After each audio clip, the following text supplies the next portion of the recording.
Hmm. Hello. I'm back. Hmm. Okay, excuse me. So, what was the point of me talking about that? The point of talking about that was, I need to turn some lights on and eat some food and do something other than just sit there. I kind of got up and I had this idea. I was sparked and interested in recording that, and then I just started falling asleep. So, excuse me. We're back now, though. The point of talking about all that stuff, even though I didn't really get to the point yet, which is why I'm recording a part two, is because in the if you've delved into like spirituality, things that are other than just like traditional religion or whatever, um, and it exists in religion as well. But there's this concept of the golden timeline, and I don't really know how much reading you can do about it on Google. I don't really know how well documented it is. I'd have to look into it more, but it's a reference point that's used or tossed around in the verbiage in the spiritual community. The golden timeline is like basically just a concept to describe like out of all your possible timelines, there is one that has like your best decision making in it. It has your highest good. It has everything that you could ever imagine. Like all good things happen for you. Nothing bad ever happens. It's basically like your life is completely optimized to produce the most divine result in every circumstance.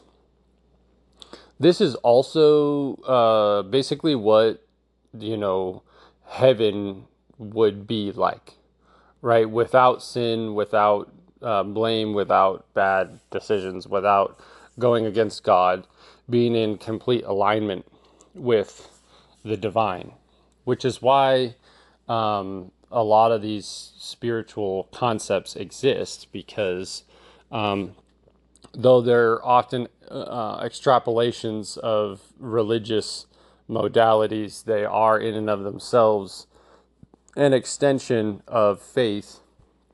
They're a way of perceiving the way that reality works. Not necessarily a consciousness in of themselves, but they're a version of how to see the world. And this golden timeline concept, it overlaps with a lot of um, the way free will is talked about in the theological sphere. Is that there is always some background timeline or base state timeline that people can, like a default mode network timeline that people can default to, right? That they can just fall back on, like as if you have the correct collective ordering of your states of consciousness, you would somehow be able to fall back into your golden timeline. And theoretically speaking, again, if you're in alignment with God, then you're doing the right things and you're whatever. And I'm not saying I'm necessarily like the most enlightened person on the planet or anything. I'm not trying to say that. I'm just saying, like, if in some circumstance you were, then you may start to perceive your reality as though you've entered the golden timeline. Like you would shift, you would enter, you would go from one timeline and you would do what they call timeline jumping, and you would enter a golden timeline. In my circumstance, I think that's what happened. Here's where the physics part comes in. In physics, we talk about like locality and position and a lot of things, and I'm not a physicist, but I'll just give you a description here. Position, the word, basically describes a particular way in which someone or something is placed or arranged. So the reason this is relevant is because if there is a golden timeline, I think that that timeline has a very specific position. It would have to be basically the center point of all possible timelines. If there is a way to condense or collapse a wave function as they talk about in science, I don't think it's happening outside of us. I think it would have to happen inside of us. And the reason I say that is because if we order the operations of all the different parts of our experience, we're embedded in the network or the framework or the mind of God or the mesh or the background or the fabric or the whatever you want to call it. We're embedded in that. Physically speaking, as humans, we are embedded in whatever this thing is. And so our brains are interacting with that thing and its superpositional nature at all times. And it's really the original medication, the original acting agent that, how you say, is like enforcing the operations of our brains, right? So that's the thing that doesn't go away. It's permanent, right? Our bodies are not permanent. Like if you took all of the material parts of the universe, including us, out of it, there would still be this fabric, right? And you could somehow say that that's God in and of itself. It might not be. There's different models. Obviously, are we a black drop in a white space? Are we one of many black drops? Are we an ever-growing drop that's connected to other drops, or just a drop that's not connected to other drops? Are there other drops, being created at all times? Are there other versions of the drops that are being created at all times? Are there drops interlaced on top of drops that we just don't even see? We could go on and on forever, but that's not the point. The point is that the fabric, if it be the mind of God, exists in some way to maintain the rest of the things that interact with that fabric, including us, three-dimensional beings that have these productions of states of consciousness that can be turned on and off with our own mechanisms, which we're doing now, which is medication, right? Pharmacology and otherwise, right? Because we have things that are natural and not natural, right? Like you have botany, you have mushrooms and plants and stuff like that. So it just depends. But the point is that we are kind of tweaking which ones we really want. But like I said before, we're not. We're trying to turn stuff off mostly right now. We're not necessarily trying to turn stuff on. And I mean, again, it's like because we don't know. A lot of the times when we turn something on, we're not entirely sure if we can turn it off. Like if you think about schizophrenia, 60% of the people, they say, or some people say, that have schizophrenia will take all the different meds and none of them will work. So there is something about some of these states of consciousness that don't necessarily turn off. And so where I come into the picture in this is that if you take position, again, the particular way in which something is placed or arranged in accordance to other objects in its environment, and now you take us being a human, and you take positioning us in the mind of God, or let's just run with it, the fabric of the universe, and that thing is collectively designed to organize or manipulate or modify our machinery so that it is aligned with a particular golden path, but due to environment and other factors that are not fully yet understood, not all of our brains are doing the same thing. And due to genes and the possibility of humans coming from a bunch of different parts of the universe and the vast complexity and the differentials between the different types of humans that are manifesting, what ends up happening is some people's organization is different than others, and their machinery, their vehicle, their whatever, is still utilizing states of consciousness, whether from the get-go or not. It's accessing at some point states of consciousness that not all the other units are using or know how to use, or not necessarily have forgotten, but those parts of their machine just don't work. Or they're not turned on. They do work, they're just not turned on. They're not functioning, right? And where this becomes relevant is when you start talking about superposition. Because now we're not talking about just the organization of objects in accordance to one another. We're talking about placing an object on top of another, or like above, or like essentially within another object, to the point to where they're completely coinciding with each other. They're interlaced. They're literally like enmeshed in a way. They are the same and not the same. They're dual and not dual. They're yin and not yang. They're yin and yang and not yin and yang, essentially, is what I'm saying. And this is the superposition. And we're kind of arguing or debating at this point in time about, like, if you go all the way down to the Planck layer of reality, which is like the lowest space in which we can measure currently. It's like the naming convention for the lowest space in which we can measure.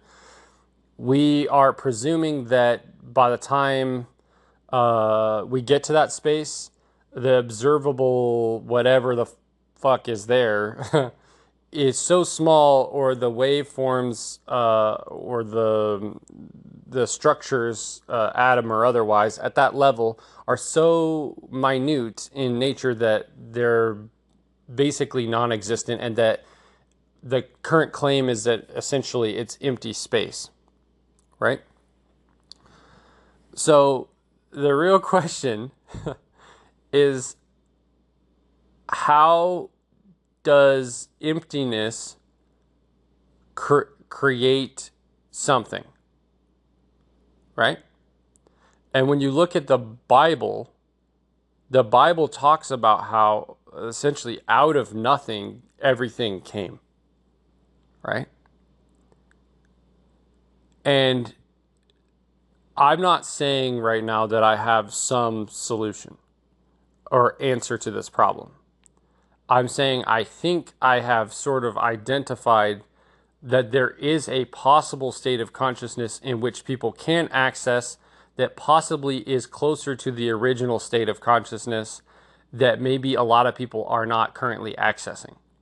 That's all I'm saying.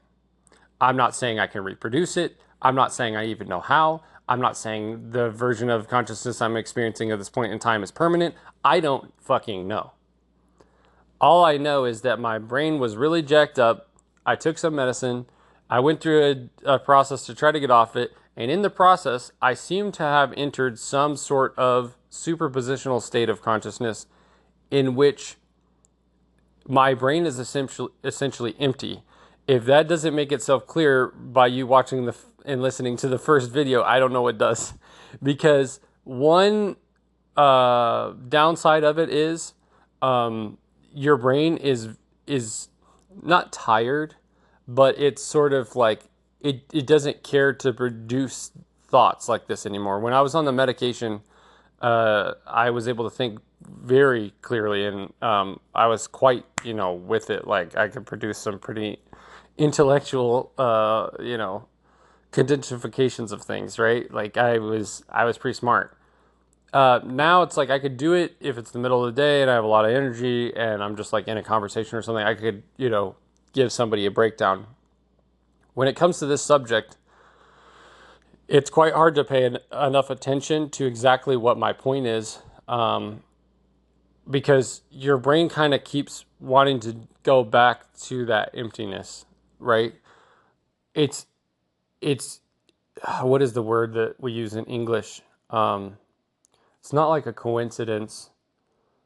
It's like a conundrum of sorts, that like the default mode network of reality, which we could call the mesh network, we could call whatever we want. I have my name for it.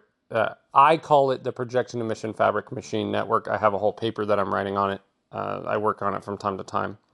But this network, or this thing that exists in space, it's some seemingly non-material mesh frame that holds all the stuff together, that's essentially empty space, but we don't really exactly know.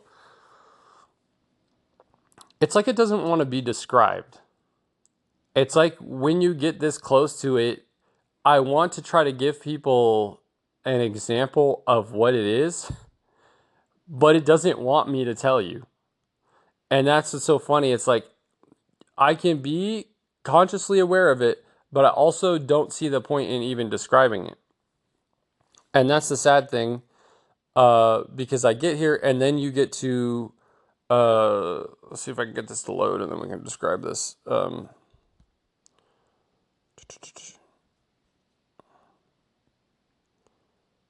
I would like to find a better description for you guys.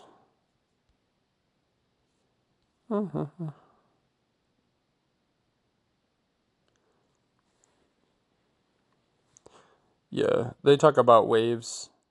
And again, I don't think a lot of people really describe it the way that I'm seeing it. Yeah, above or on top of another is what they're saying. And then, again, I don't think string theory is really that accurate.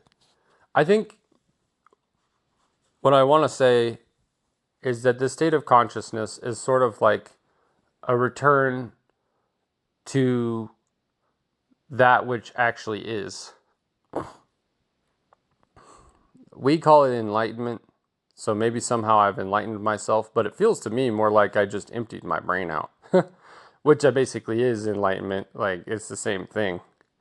But it's funny because when you get here, it's almost like you, in the process of doing it, you're like, oh yeah, I'm going to become enlightened. And so you have this like worldly perspective of, you're like, yeah, I'm going to like be so much smarter and shit. And like, I'm going to have like a much happier life. And then you get to the place and you're like, yeah, nothing really matters. And that's okay. And it's because it's like, it's not like, yeah, nothing really matters, man. It's not like, or like, man, everything's so depressing. Like, it's not doomer. It's like, yeah, nothing really matters, and that's totally fine.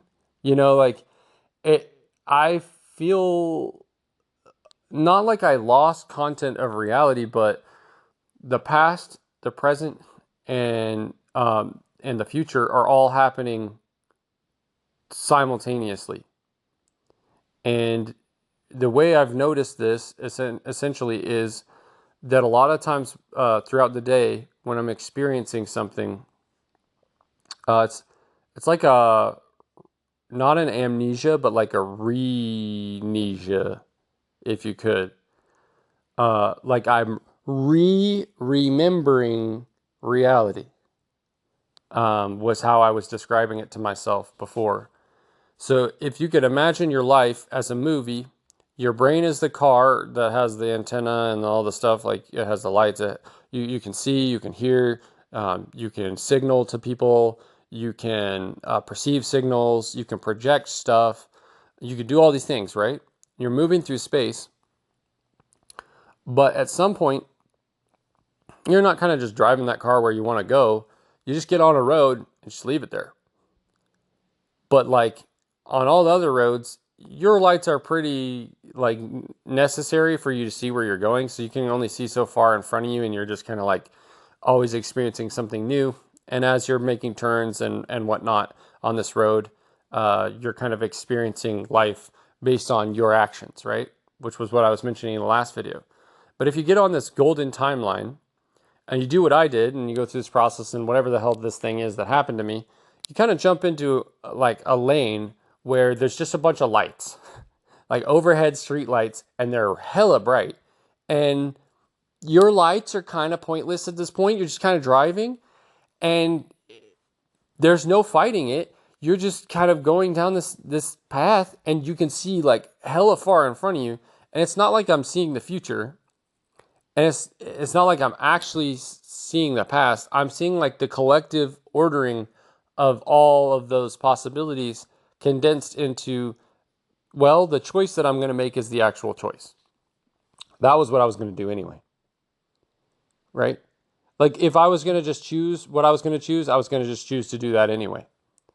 And there's no judgment. There's no, oh, I'm upset with myself. Oh, that's a waste of time. Like sometimes I perceive reality still. I still have that stress factor that hits my brain where I'm like, man, I'm kind of wasting my time right now. But like, there's also a conscious state that's like pushing against it. Let's like, nah, because it's what I would do anyway.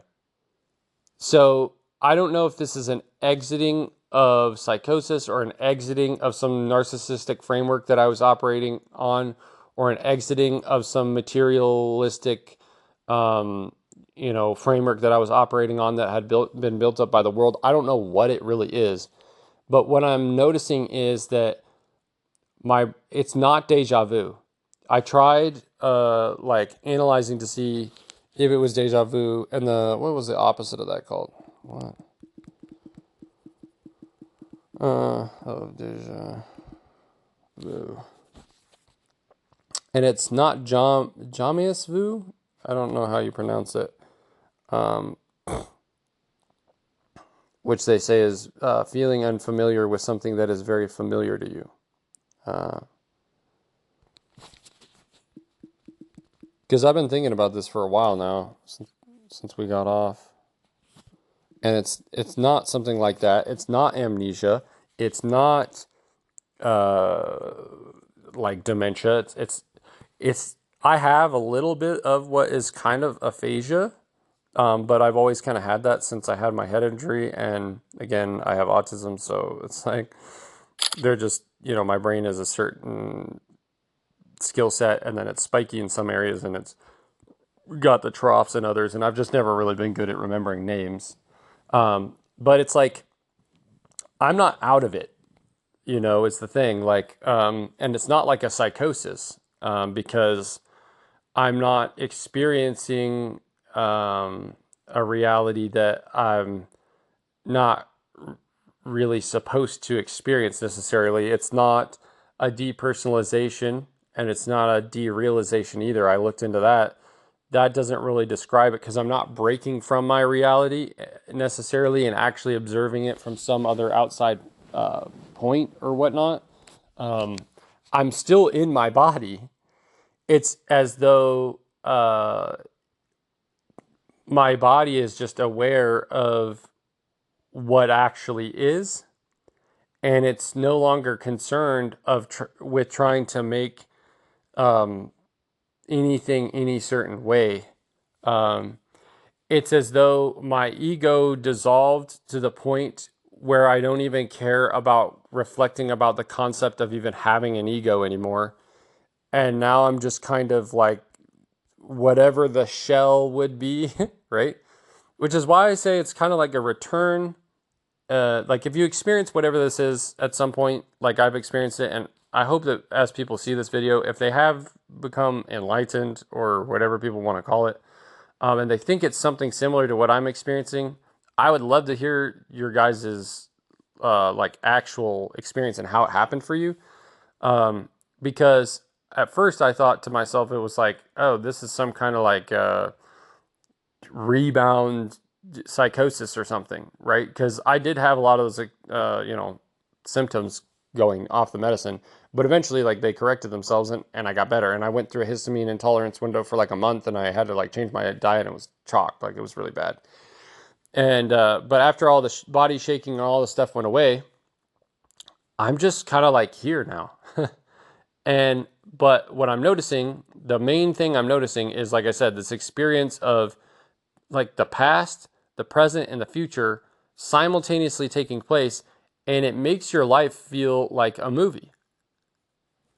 It's also, there's another thing, what is it called? Let's see, when can every event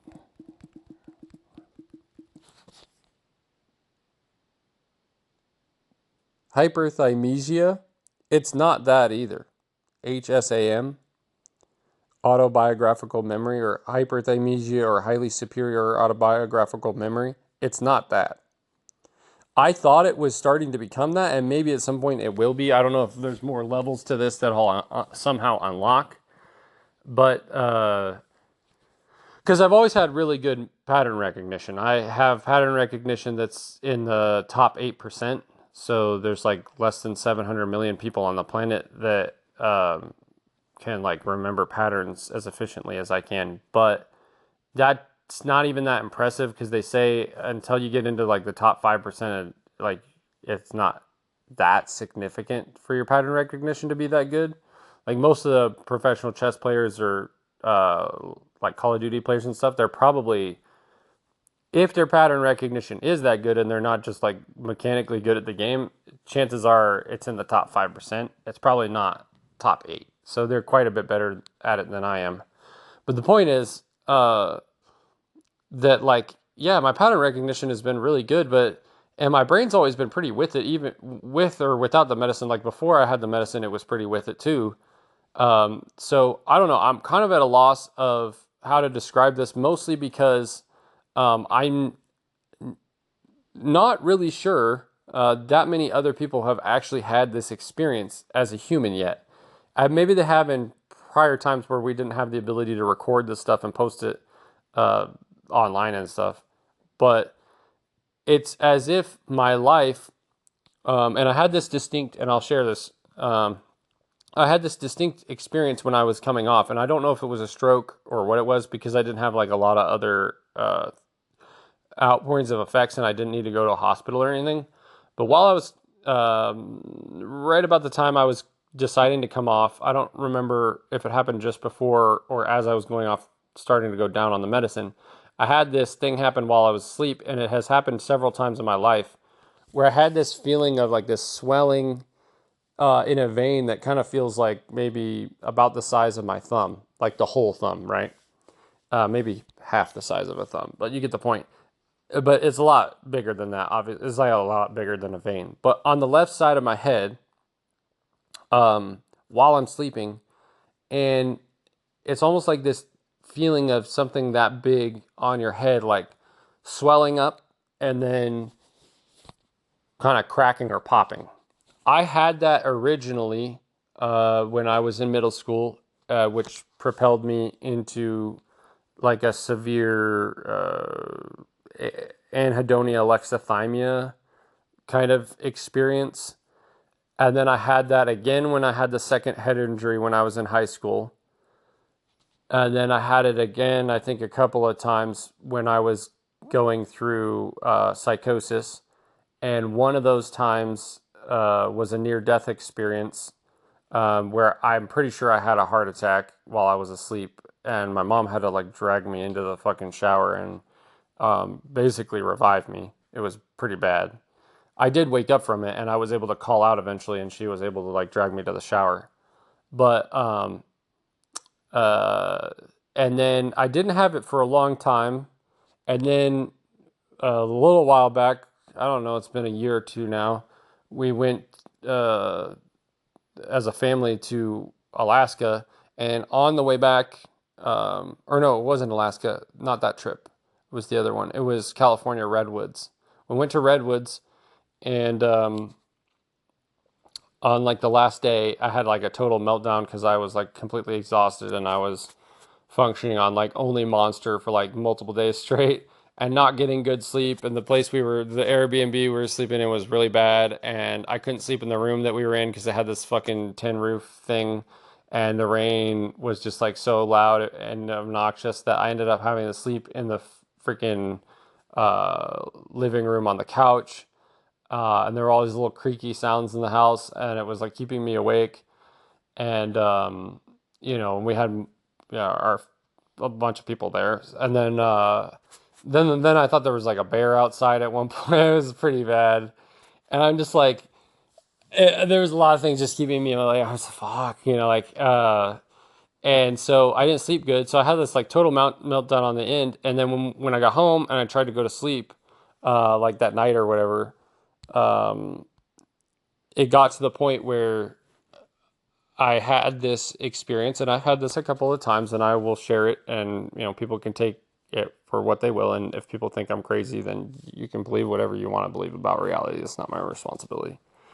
But I had this experience where that snapping thing happened on the side of my head while I was asleep. You know how you can lucid dream or astral travel?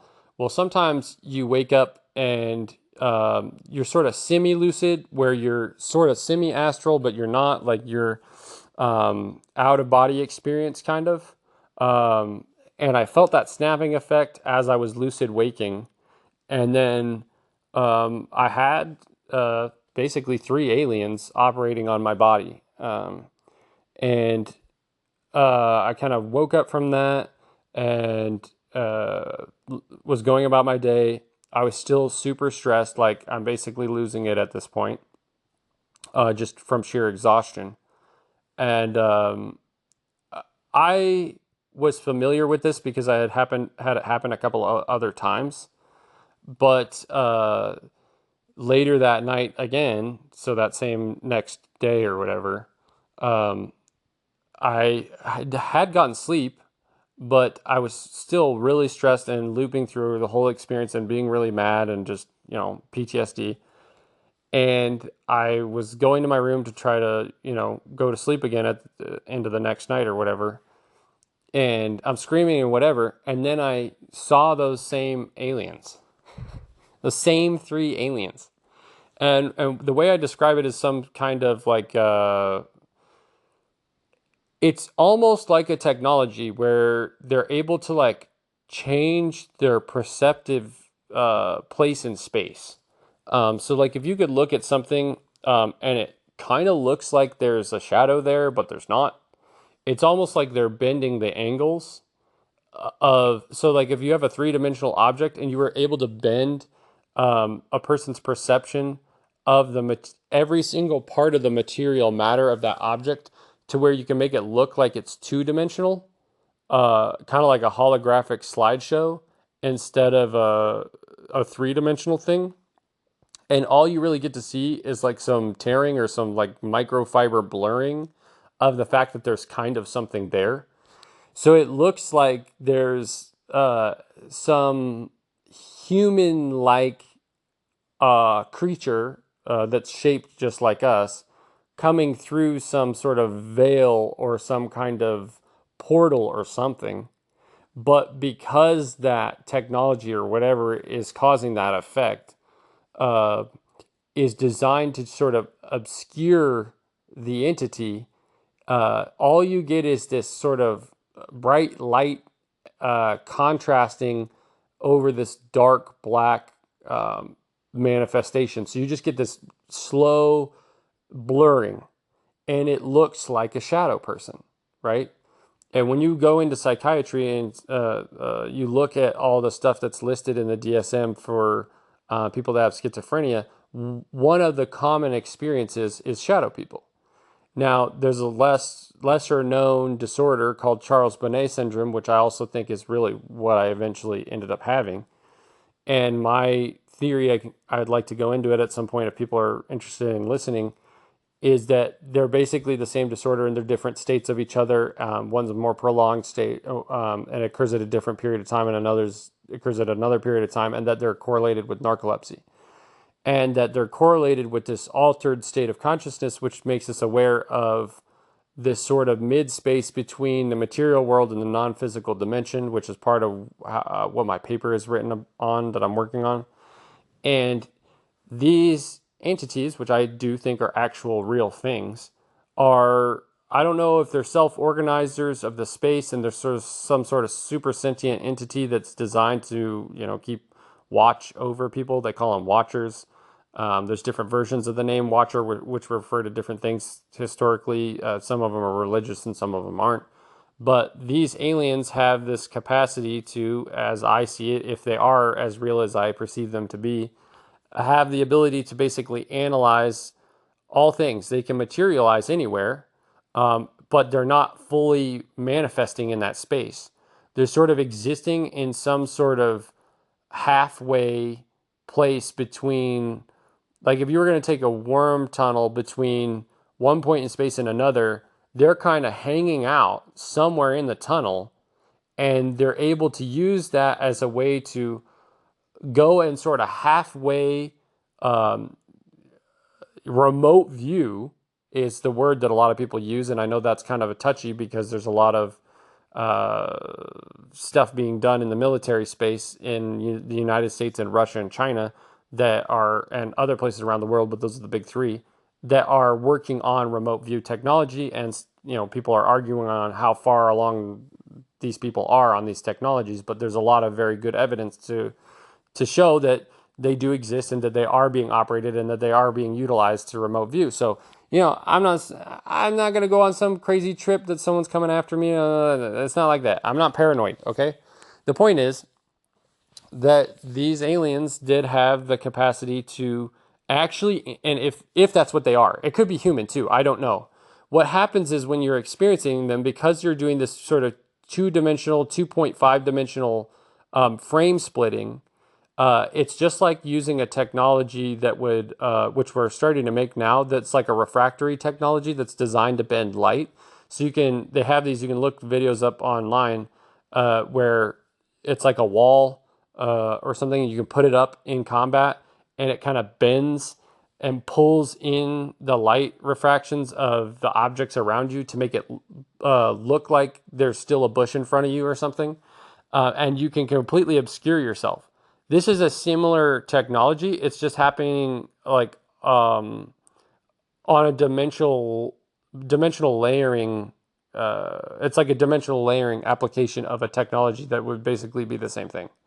So you're taking your body and you're like halfway teleporting it through a wormhole. My paper goes into how this could be possible, and I'm not a physicist, but I just have like a general idea of it. And it's basically like what superposition is essentially two Einstein-Rosen bridges that are stacked next to each other and they're overlapping, and it's sort of a condensing matter thing. So if you look at the brain, there's like the synapse centers. There's like funnel and then dot and then funnel and then dot. And there's sort of like a bending and a compression and a bending and a compression. And that's essentially what it is. And the dot in the center is like the emitter. And that's what makes up that network or that framework it's a big old fucking brain, bro. It's the same thing. And some sort of entity, whether they're human or non-human or whatever, has possibly found a way to manipulate that. And they're able to use it to basically teleport themselves without fully manifesting. So they're like halfway teleporting. And it's like you can go anywhere in space and you can sort of be there, but you don't actually fully exist there. And so you can pull all the data from that space, so you can still interact with like the sound, the images, the people, the whatever is the animals, the whatever is in that around wherever you're trying to be, without actually being there. You could still remote view it by being there. For me, my belief was I entered some state of consciousness where I was so stressed out that so many other parts of layers of my brain had already been turned off from just sheer exhaustion, that at that point I became aware of the fact that that state of consciousness existed. And I was actually capable of perceiving what they are. My belief is that they're not, how do you say, that they think that the technology is obscuring their presence. And I think the reason this is scary, well, it's scary for a lot of reasons, because like if multiple people have this technology, I mean, it has serious implications for a war and all kinds of stuff like that. But I think that they are assuming, well, maybe not assuming, but they believe currently that the way they're executing the technology is it's possible that it's completely obscuring them and that they already got it right. But I don't think they're 100% confident in it. And they're probably using it sparingly, honestly. I'm going to be honest about that. Because if they're not positive, then it could cause a huge outpouring, right? So if people find out that it's being used, right? So my opinion is, this is what I experienced, and I actually became aware of them, and that they were talking, right? We have technologies. Again, you can look it up on YouTube. that can blur out your voice. There's different organizations of frequencies that you can use to block out voices. There are different technologies that can be emitted and compressed. Waveforms can be sent towards someone's skull, and it can turn off their ability to think or to process certain kinds of information like sound and certain stuff like that temporarily. And so there is some collective sort of combination of these things being used at the same time, in my belief, for them to be able to do this efficiently at this time. It's not like one thing, it's not like one technology. But I think they assume that as they use this technology, the reason they're getting away with it is because it works on most humans. And I think they're right. And they can be obscured because people can't hear what they're saying while they're doing what they're doing. In my case, that was not the case. I was actually able to hear what these entities or whatever were saying, and they were having a conversation about whether I was evil or not, because I was, you know, freaking the fuck out. Like I was losing my shit at the time.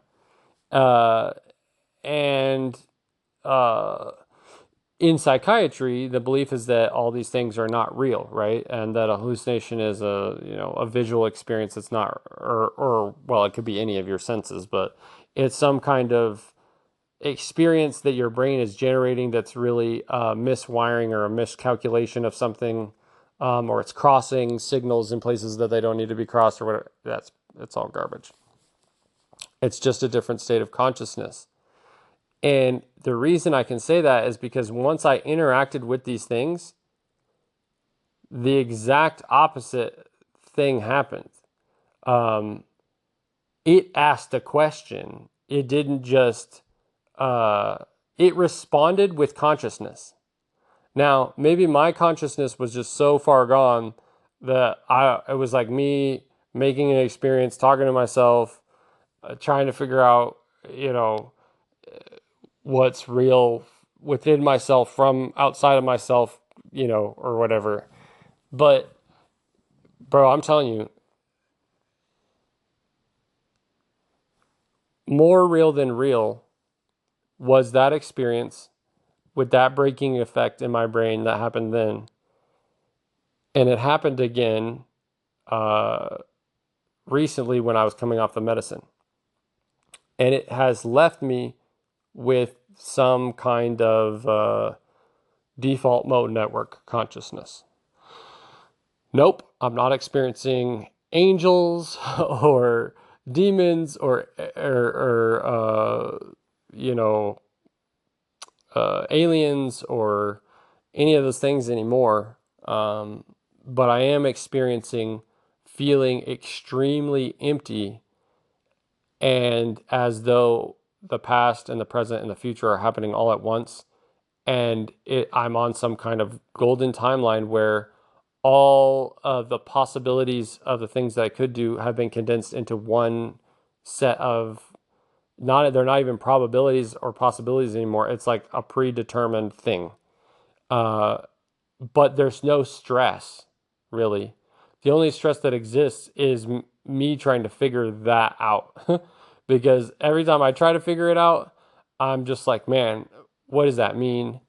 And so I wanted to put this in a video to kind of describe or to kind of document, and it became 2 videos because it's so hard to really even think about what I'm trying to say when I'm saying this, that there's something about humanity which seems to, and I guess I should be clear, I'm not saying that free will isn't free will, right?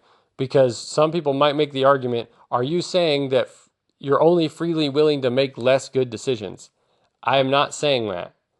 I am saying all of those things can be equally good in their outcomes, but how would I say?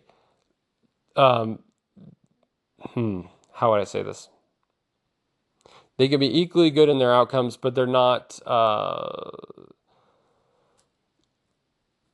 They may not be in alignment with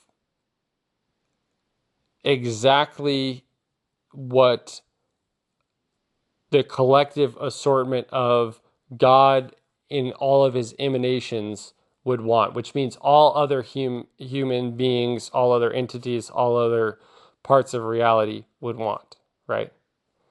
So it's not necessarily that the free will of a being, a free will action taken by a being that prioritizes one's personal autonomy or desires or something that might not necessarily be as in alignment with other people is inherently evil, right? Because you could start talking about some things that seem to go against the default formation of humanity, like gender surgeries and stuff like that, that seem a little bit outside of the normal perception of how things should be ordered, that aren't entirely always in all circumstances bad things or bad decisions, right? So bad is a value judgment, but bad for as a collective judgment of the species that that person is embedded within, right? So obviously, this is an ever shifting dynamic that is really, again, like it's this, right? Like that's why people say, am I living in the right time period? Because if you're someone that's not in agreement with all of the trans movement or something, you may perceive your reality as though you're not living in the right time period, right? Or if let's in the inverse, if the world is too hyper conservative, you might perceive your reality as like, oh, I'm not living in the right time period. Or if you perceive yourself as needing to live in a time where bartering is the main way of transaction or something, you'd be like, oh man, modern society sucks. Capitalism is dead. Like a lot of these experiences are happening for that reason, right? Is kind of what I'm saying. So it is the collective agreement that is the defining state of our experience.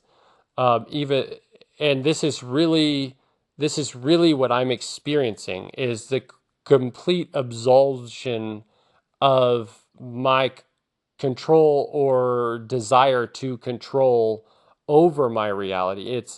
It's not necessarily as though my intellectual capacity is decreasing, which is like the book definition of what would happen to someone that gets off of antipsychotics.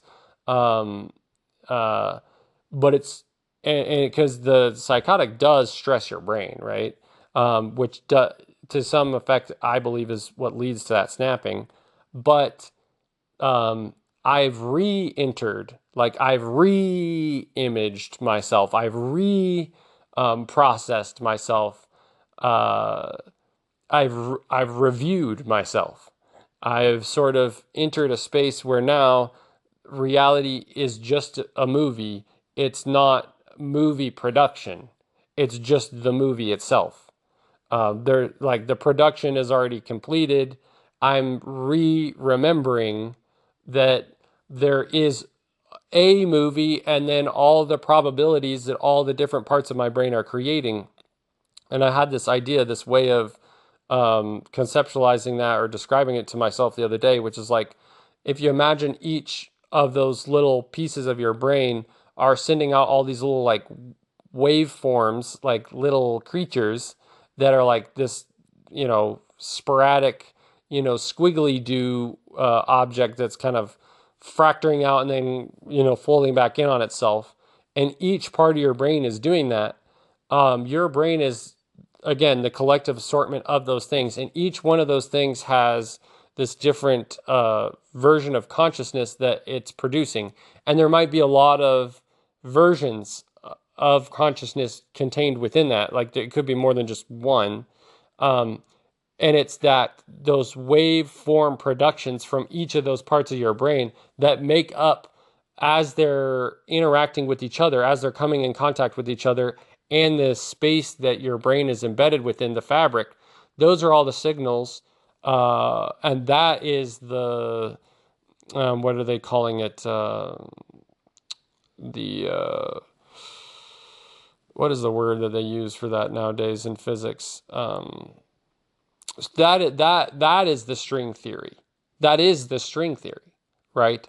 Now, I think as a way of describing physics and theoretical physics, string theory is garbage. I think it hasn't really produced a lot, but as a like an artistic description for the way we're sort of perceiving reality or possibilities of describing what we're experiencing, it's kind of, yeah, it's kind of a good art project, right? It looks good visually, and I'd like us to focus on that, because that's kind of what I'm seeing is like each one of these centers of our brain is this sort of squiggly entity that's kind of like fracturing out and then coming back together and reorganizing itself. And as it's fracturing out and touching the space that it's embedded within, um, that's the grabbing of the possibilities. That's as your head is moving through space and it's having to do that, it's having to constantly calculate. And the calculation is it sort of reaching out and touching, right? The space it's in, it's relaying all of that information. And then all that's being processed in your brain, right? Each one of those things is doing that all the time. And then the interlacing of all the interactions of all those things within your head is what's doing that. And then our thought processes are sort of all of those possibilities combined, producing some thought about our space. And then it's our active choice to focus on that, which is really the manifestation of the thought. But if you remove your active focus, if you completely step outside of that and you remove all the content of your subconscious and you remove all your emotive, uh, nature to your environment, you're no longer being funneled in the direction of feeling the need to make free will choices. And so you sort of freely will yourself out of needing free will, right? And so I guess what I'm saying is like, maybe in some way, this is the origination of religion. This is the origination of God. This is the origination of the concept of the golden timeline, of people's experience with this thing, right? I'm not saying that there's no other people on the planet that have had this experience. I'm just not sure it's manifested in this exact same way. And obviously, would it have, because, I'm one entity using a modern chemical to solve a modern problem that's produced a probably relatively modern result. How many other people on the planet are going to have experienced the same thing? I don't know. If I find 3, it would be phenomenal, right? If I find a lot, oh, now we really have a conversation, don't we? But the point is that I'm sure it's happened in a lot of different ways over time, and a lot of different people probably do have this experience, because it's not new to experience what I would call enlightenment in some form.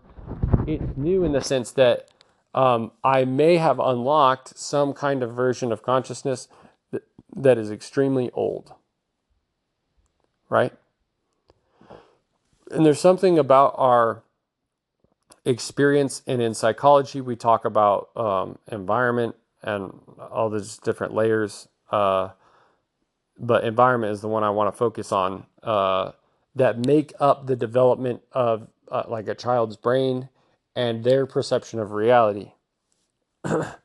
And half of mine got just completely dominated by a chemical that blocks certain receptors in my brain, or certain pathways in my brain, and it was trying to protect me from some downstream chain effect that resulted in symptomology that was concerning to myself and other people in the world. And once removed, it seems as though I've been reset. And I don't feel like I lost parts of myself. Like thinking wise, I feel like I kind of did. I'm still trying to find the the mental energy, again, like I said, to really elucidate what I'm talking about. And sometimes I'm trying to get distracted and sometimes I'm not, to be able to kind of just get in my head. So I'm not doing that as well all the time. That's the one thing that's left that I am trying to do better now. But my lived experience is better. The information is still there. My ability to exist is still there. To talk to people, to hold a conversation. My knowledge base is returning. I was really tired for a while physically, but now I'm kind of have most of my physical energy back. I don't feel like I'm under psychosis. So what the hell happened? Right? And it's just what I think is probably a gray area. I don't think it's aphasia. I don't think it's any of the other things that I mentioned. I think I entered the default mode network, people. I think I'm like somehow back to wherever the heck people are supposed to be. The concerning part of this is this space doesn't seem very useful for creating things. I might be really good at reflecting. What I've noticed is if someone's asking me a question and then they're constantly prompting me to give a response, I'm I'm way more engaged. But whenever I'm just talking to myself like I am now, even though I know that I'm going to put this video on the internet, I'm like really spaced out. Like no matter how much I really care to want to try to get to my energy, it seems like all I want to do is just space out. Like I don't really care about doing anything else. And that's what's funny is this is such a it's not like I don't actually care energy, right? Like there's a lot of like active modes of not caring, right? That people use and we make music about it and all kinds of stuff and it forms a lot of our art. But, at the end of the day they clearly care because like they're inspired. This is a completely indifferent energy. It's like I don't care because I was never meant to. Like I don't care because I'm not obligated to. Right? It's almost like a pure God essence energy. So I've noticed myself returning to just like doing a lot of the stuff that I'm interested in. Listening to tarot videos, watching games on the internet, people play games on the internet, and stuff like that. But like doing tasks seems more difficult. So I don't know if this is like some super like metaphysical form of depression and I've just entered galaxy brain mode and now like I'm just like a new version of depressed. I don't know if that's what this is or not because I've questioned that even. Like I had a lot of anxiety when I was getting off while I was going through histamine intolerance, but now that it's mostly addressed itself, I'm fine. I can pretty much eat anything again and I get tired when I have gluten and stuff like that, but that's mostly normal. But I feel like I'm like returning to the creator somehow.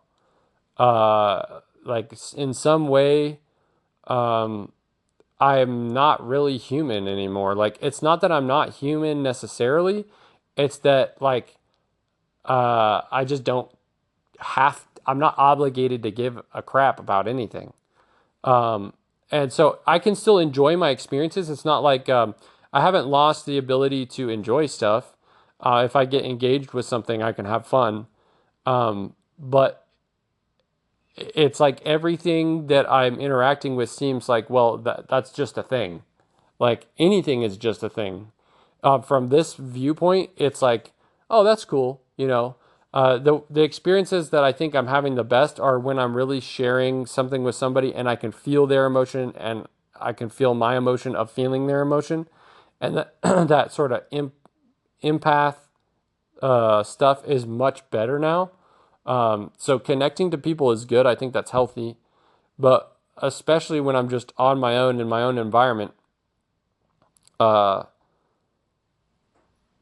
I guess I'm having a little harder time coupling to stuff because if everything in your life is just a movie, like, and you already know what choice you're going to make, and then you do make it, and you know you're going to make it because you know that what you know is what you know is what is going to be known, then it's like there is this sort of, I don't know if the right word is malaise or dulling effect.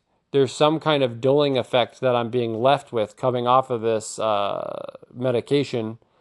Um, but it's not like apathy, anhedonia, alexithymia. Like, it's not in that range of stuff. It's like its own unique awareness of, it's like the purest form of not giving a shit. Like, I'm completely uninterested. Like, I used to be really reactive, and I feel like the medication made me really reactive. I think a lot of that was because it doesn't really help your hypervigilance because it's ruining your sleep, so you're not getting good sleep, so you're still technically tired all the time. So I think you just end up in a prolonged state of hypervigilance, even though it's technically knocking your ass out. You're never actually recovering, so it doesn't really fix post-traumatic stress disorder. It just kind of knocks out the hallucinations by preventing you having that time window where you're exposed to the probability of experiencing them. So it's not fixing the problem, as we say with a lot of these medications. They're just stopgap solutions. They're band-aids. They're not actual permanent solutions. So in my case, getting off of this, I've sort of fixed the actual problem, but now I have not necessarily a new problem. I have a new state of consciousness that I seem to not have the capacity to necessarily, as you would say, maybe get away from. Like, this is just my new normal. My new normal is experiencing reality as though everything in reality is already predetermined, and being constantly reminded of the fact that when something does happen, it's exactly what was going to happen. It's not a perception of it's not a perception of the future. It's not necessarily even a perception or a calculation of the past. It's not a luminous space. It's not an emotive limerence. It's not a false memory, because I tested that theory. People talked about false memories. You could read false memory. It's another bad psychiatry concept that's never been proven at all. And even though it technically is still a possibility of something that does exist, and all things that exist for a reason, whether we properly define them or not is up to us.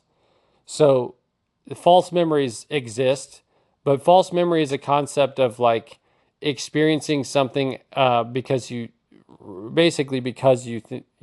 experienced something similar to it in the past, and so you're falsely remembering something as though you think something that's happening in your life now is something that was going to happen in your life now because it happened in the past, or you think that something that happened in the past happened even though it never actually did, and it's provable by some means that it did not occur, right?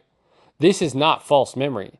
This is like a re-remembering of things that are to happen as they're happening, not before they're happening, because it's not precognitive.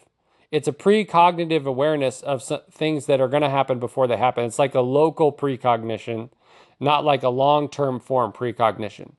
It's not a premonition, which is more of a long-form precognition, where you're able to experience a thing and actually movie format, like a condensed 30-second, 2-minute, whatever, playing out of events before they ever happen. And it's like hyper awareness, and you know it, and it's like, whoa, that's a fucking movie reel. And then when it does actually come about, you're like, yes, that was exactly what I knew was going to happen, and it happens, right? And you don't necessarily have to be in that space to know that it was going to happen, right? You could just, the event then happens, and you're like, whoa, I was precognitively informed of that happening because I had a premonition. And that is what a premonition is becoming aware of something that's going to happen before it happens. Whether you're actually in that space when it occurs or not is irrelevant, because you're basically shown a future event. I'm not being shown a future event. I am being made aware of events that are going to become future almost at the point of locality, almost at the absolute point of superposition. As that thing's coming in and it's maybe about 1 second away from occurring, my cognitive awareness is such that it is re-looping me to be made aware of the fact that, yes, this has occurred. And so when I had that breaking happen in my brain, as I was coming off this medicine, or right before I was coming off, whenever it was, right at the beginning there, I sort of, while I was asleep, I felt like I sort of jumped through a portal or across the timeline or whatever, and I went into the future, and I don't even know how far, but I like went into the future, and then I like came back, and then as I'm coming off of my medicine, it's like every day was this continuous synchronistic semi deja vu state where it was really, I'm like hyper aware of my reality being superpositional, being synchronistic, and being deja vu. And for a while was sort of talking to some people and not talking a lot about the fact that maybe that was just like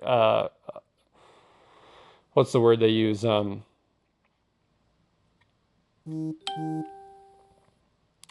like a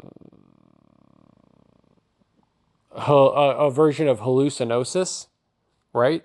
That maybe I was just going back into hallucinosis. And there's about a month during that period of time where the deja vus were so strong. I'm just like, bro, my entire reality is like an actual movie. Like the feeling was so strong. It was like I was starting to I was trying to like predict, oh, this is going to happen because I remembered it from that dream thing or whatever.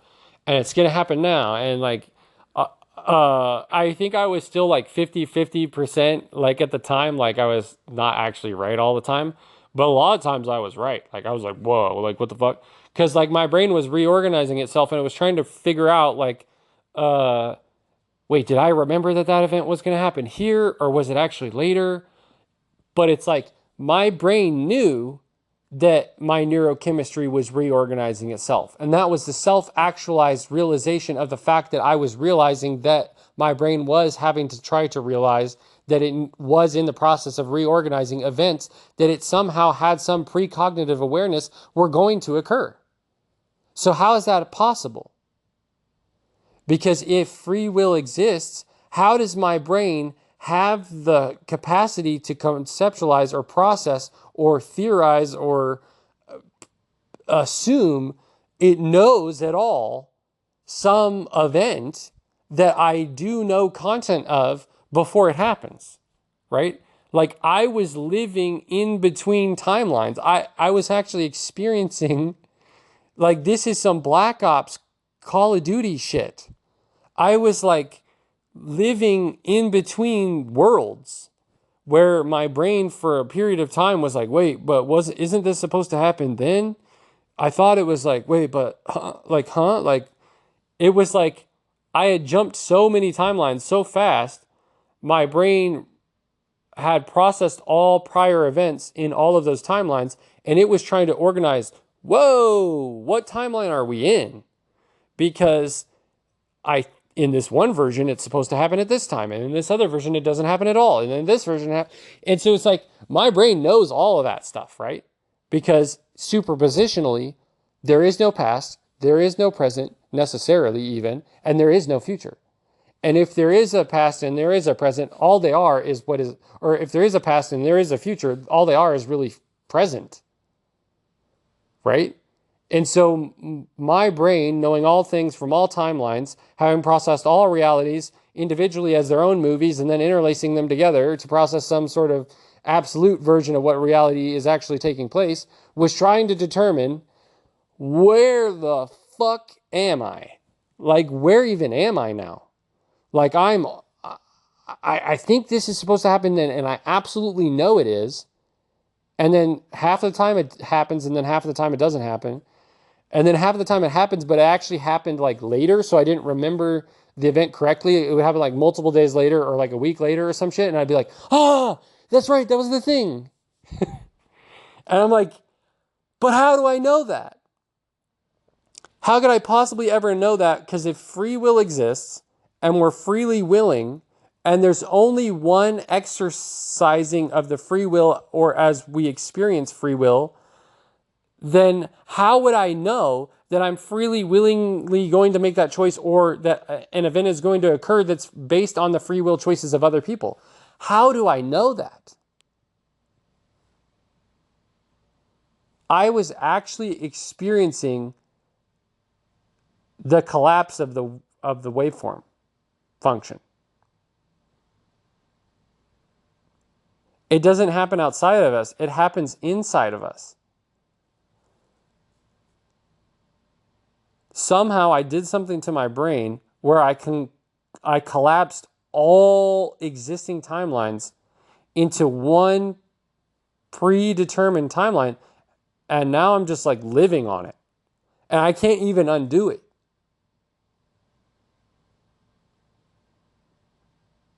And I don't even know, like, I don't necessarily have some moral proof if that's a great thing. Like, woo, we did it. We're enlightened. I'm never making bad decisions ever again. If there even are any. But somehow I did something and I completely changed my perception of reality. And it's not even bad. It's just like, I don't care anymore. like I'm not like actively, psychotic or narcissistic, or like I still find myself concerned about like, oh, like how does my hair look, or I hope I shaved well enough or whatever, and I do find myself in my head a lot where I'm spaced out and I'm thinking about other people's perceptions, and I'm like, well, that's highly inaccurate and stuff. But I've always been like that. I have autism, and it's like, you know, uh, when I'm in a space, I'm really sensorily aware. Like I'm hypersensitive to all the stimuli, so I'm super empathic, and I'm picking up on all the energy in a room and stuff, and I'm reading things. And it doesn't even have to be in a room. Like when people are driving by me in a car and they look at me in a certain way, I can really feel the energy, right? And it's so crazy now that when I'm experiencing my reality, a lot of times, if I'm really tapped into what someone's saying or whatever, I'm like predictively saying what they're going to say next, or even like acting. Like I might laugh in the exact way someone's going to laugh before they do it. And then they do the exact same thing. And I'm doing that like all the time now. And it's a very crazy shift. But I guess this is a thought experiment, or just a reflection, or a recording of, I don't know absolutely if this is exactly what I'm experiencing, if I'm really in the way, as they say, or if I'm actually on the golden timeline, but I think that's probably what this is. And maybe I will master it eventually, where I'll understand so much of it that I'll be able to really share it with the world and explain how it actually works. And I hope so, because if we could somehow, I'm not in the business to want to have people delete free will, but let's just say, for the sake of saying it, if we could undo a lot of the free will choices people would be making that are against the collective higher good, I think that's good, right? Because if people are going to freely, willfully make decisions that aren't good, right? Maybe you process this as like, how do you say, like, because I'm highly empathic, I was being highly influenced by a lot of negative energies outside of myself over a long period of time, and my experiences were very traumatic, and I was, integrating things that were not good, and blah, blah, blah. And then at some point, maybe it's that was really the problem, and that somehow I just turned all that shit off, and now I'm fully in control of myself again, and I'm just only doing what is based on my energy. And like, that's good. That is what's happening. But I did that by getting off of a medication. And like the medication, I know it's not like a spiritual or like a religious fix. It's supposed to be a scientific fix to what we think is a scientific problem. But getting on it and then getting off it, like, propelled me through a spiritual awakening that essentially resulted in me now being in a timeline where I'm not concerned with anything. And like, I get to experience my reality like a little, it's not like ahead of itself. There's a word, I don't know if I'll be able to find it again. What's it called when reality is sped up? Tachysentia. I don't know if I'm pronouncing that 100% correctly. It's not that either. Because, and that's extremely rare, by the way, but it's not that, because that's like a limited thing that occurs, kind of like narcolepsy. It doesn't always have to be 100% consistent. That could be infrequent, where a person temporarily, or hallucinations for that matter, like they enter a state of consciousness where it like speeds up. It's not like that. This is a very persistent, consistent default mode network version of reality.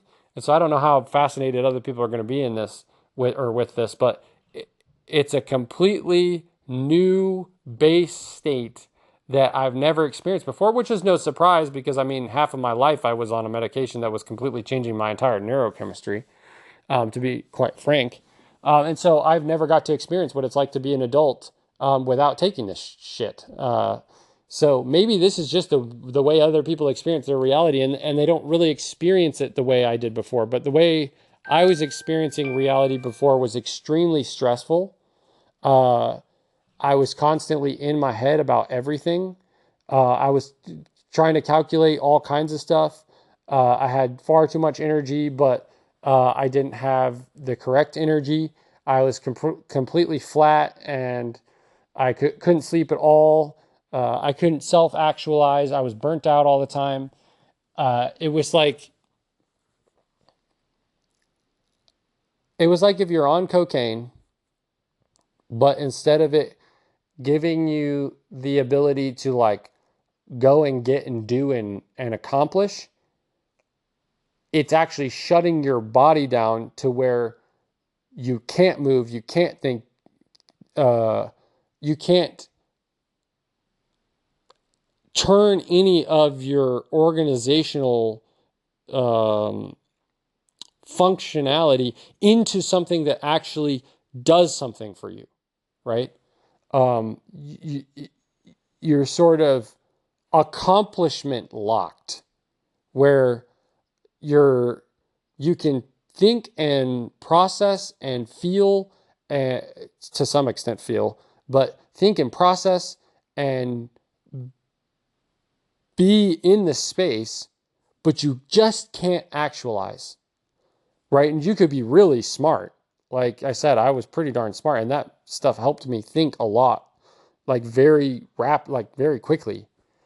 But you just can't do anything because you're so tired and you're so fried and you're so flat that there's no way to go forward. It's like similar to ADHD, where it's like, unless I'm doing it my exact way, this level of resistance is so extreme that it's a different version of condensing people's consciousness, and it's like a lesser state where you've increased all of the ability, but you've blocked the actualization of said abilities.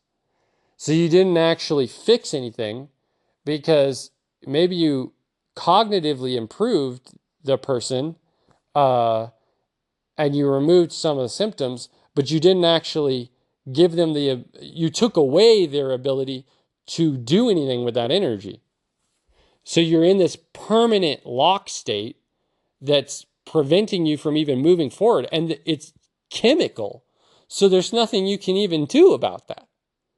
You're making people vegetative, right? Whereas without it, they might be kind of a little out of it, and from time to time they break into states of consciousness that are kind of sketch. And we need to have systems and techniques implemented in assisting them when they're in those places, and some of them more so than others. But at least when they're not in those states fully or what have you, they are still closer to this default mode network that I'm talking about, this pure superpositional state of consciousness where energy flows freely and they can actualize themselves within the third dimension, right? But if you're in a permanent lockout state of some kind, which there's a lot of different ways, states of lockout that can experience with the human brain. One of them is being unconscious. That's one version of lockout. There's other versions of lockout. One of them is flow state. That is another lockout state where you can lock yourself into a state of flow and you're just reactionary, like pure pattern recognition, pure perception of the space, pure processing, and just like removing a lot of thinking. This is similar, but there is this conscious awareness, this consciousness that exists at this state of being that I've accessed, where the actual perception itself is that everything I'm experiencing is exactly what is supposed to be experienced. That there actually really isn't anything else, that all the other things are actually just a delusion, and I don't even want to use that word. Because there's still probabilities. It's just as if they don't have to be or something, right? So it's like maybe to some effect, and I'll probably have to talk about this for a really long time before I really get to a point, and I have been talking to myself about it extensively before I ever got to the point of making these videos. And I'm going to just keep talking about it. And maybe someday, if there's more people interested, we can just keep talking about it. And at some point, we'll get to what really matters here. Because it's very, like, this is advanced stuff. This is, it's extremely new and complicated. And I don't know how many other people have actually had this experience. But yeah, man, that's what I'm experiencing. It's some kind of absolute. There was a word that someone used in a video the other day. What was it?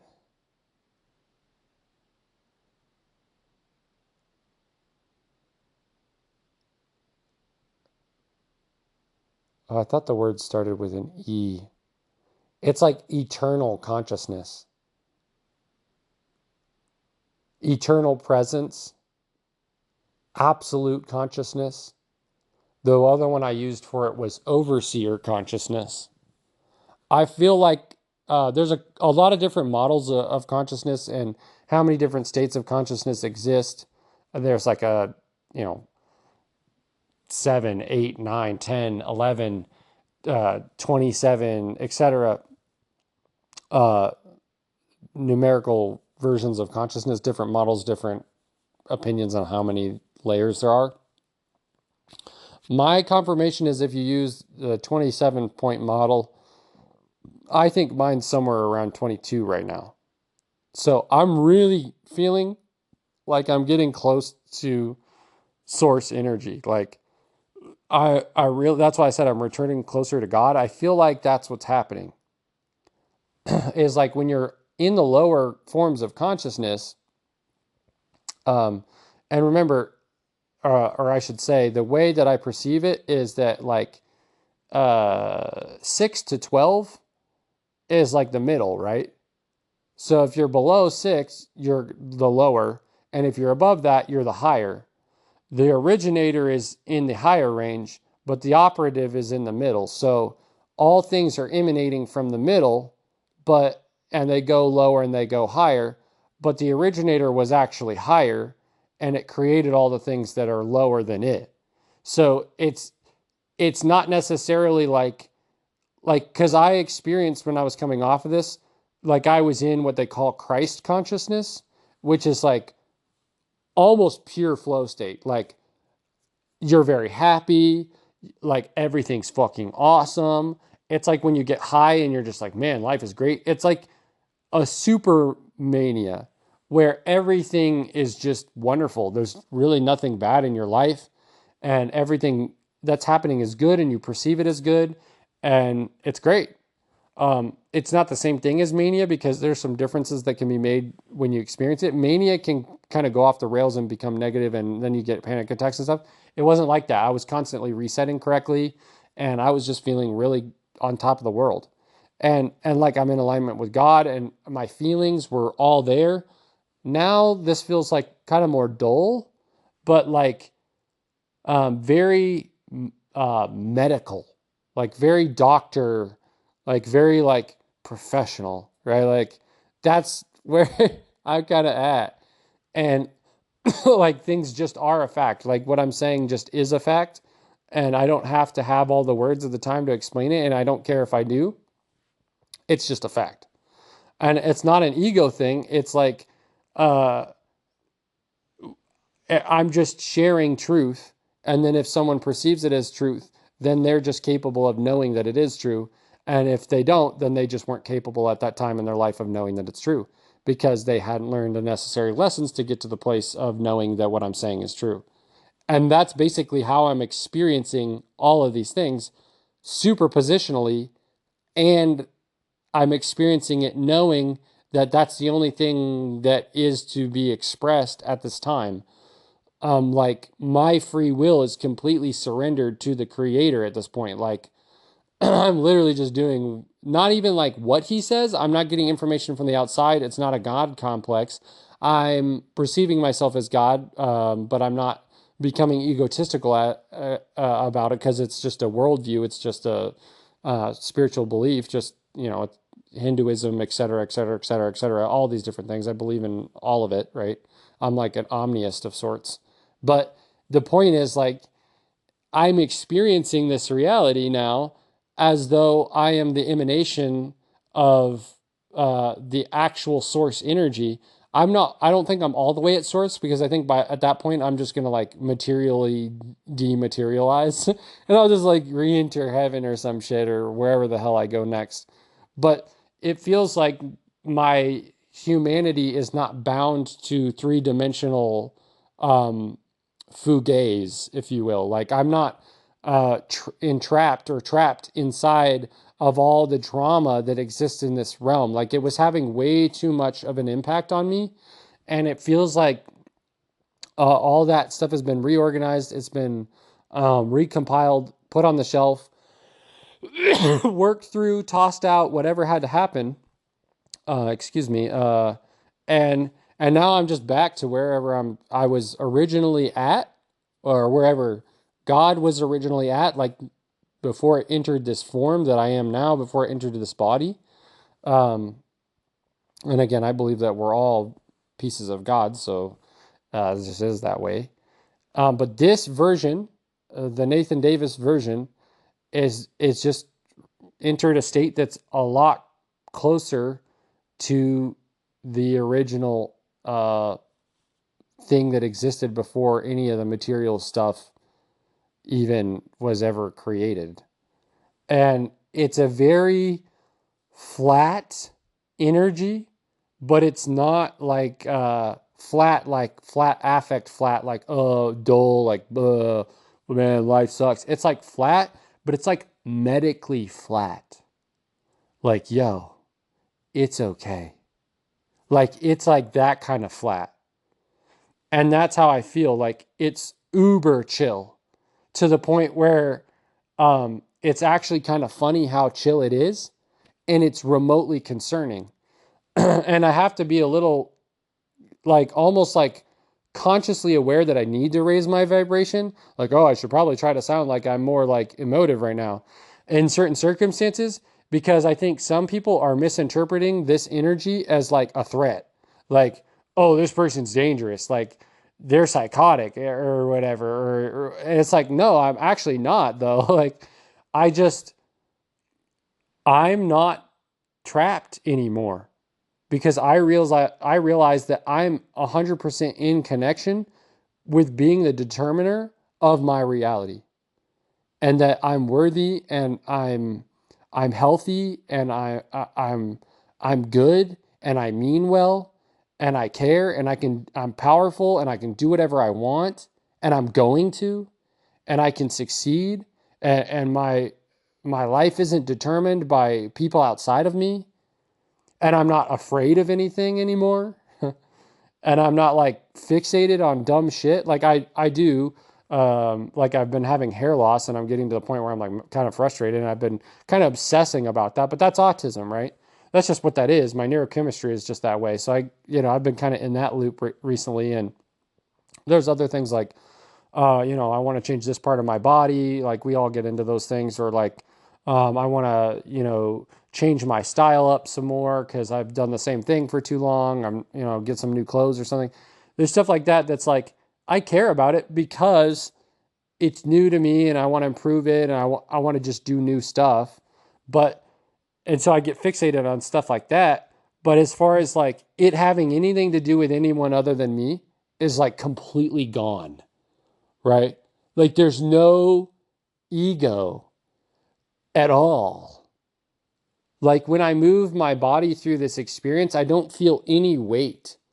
I'm just like this light, ethereal thing. It's this very peculiar experience where I don't know, man. Like I said, I'm gonna keep making videos on this, and as I learn more stuff, if people are interested in listening to these videos, I'm just gonna start recording this stuff, and I'd like to have, if people are really interested, I'd like to just have them pick my brain and me answer their questions, because it's a lot easier for me to kind of describe technically what I think is happening when I have someone asking me a question directly. But outside of that, if anyone's had this experience with consciousness, can you please let me know, because it's fascinating.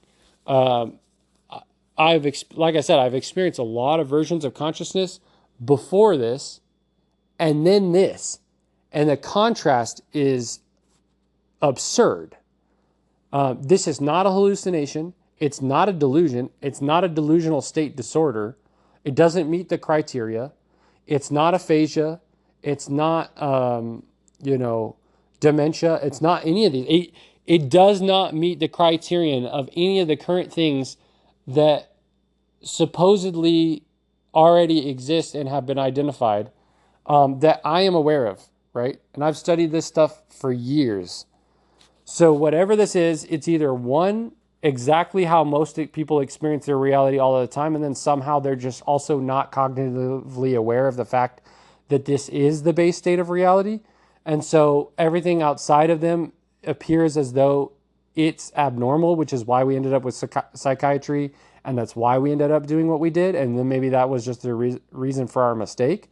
Or I've entered a new state of consciousness, which everybody else, for the most part, seems to not be in, and it's the other way around. They're all trying to figure out how to get here, and I just somehow got here first, or not first, but like I'm one of the current people that got here at this point in time. So I guess I'm kind of first. And I'm just kind of sitting here, essentially trying to figure out what the fuck is going on and what this means. And in a way, maybe I did it by accident. My life does feel like I kind of at one point sort of turned it into a science experiment.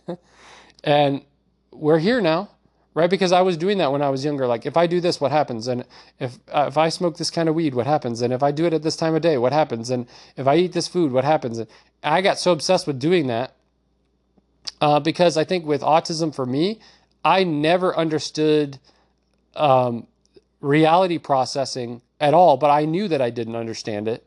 And it wasn't really that I didn't understand it. It was I knew I didn't understand it the way other people were understanding it. So I was so self-aware of the fact that I had autism without having a word for it that I knew that I needed to do something, even though what I really needed to do was just surrender to the fact that I already know what I needed to know to be able to do the things that I need to do. But instead, I took it as, no, I don't know anything and I need to learn everything. So far to the point where it resulted in all the things that have happened up until now. And I basically broke my brain a bunch of times along the way and eventually ended up here. Uh, and now it's just a complete and total surrender to basically, I don't know shit. And I also don't know at all what this is. And maybe I have unlocked some kind of new state of consciousness. And if I can document it, if other people can document it, and we can somehow figure out what it is, that would be awesome. Because I don't think that there's inherently anything wrong with this. That's the contrast here. Like, I don't feel delusional. I just feel like eternally self-aware. Like, yeah, I mean, that's what it is, bro. It's like I'm eternally self-aware. It's eternal consciousness. It's overseer consciousness. Like, I'm not gonna be grandiose or anything. I'm not out here being like, oh, I am a god. Like I don't fuck like that. Like, I'm not fucking with that, bro. I don't care about that shit. But it does feel like something like that has actually materially manifested itself in my experience.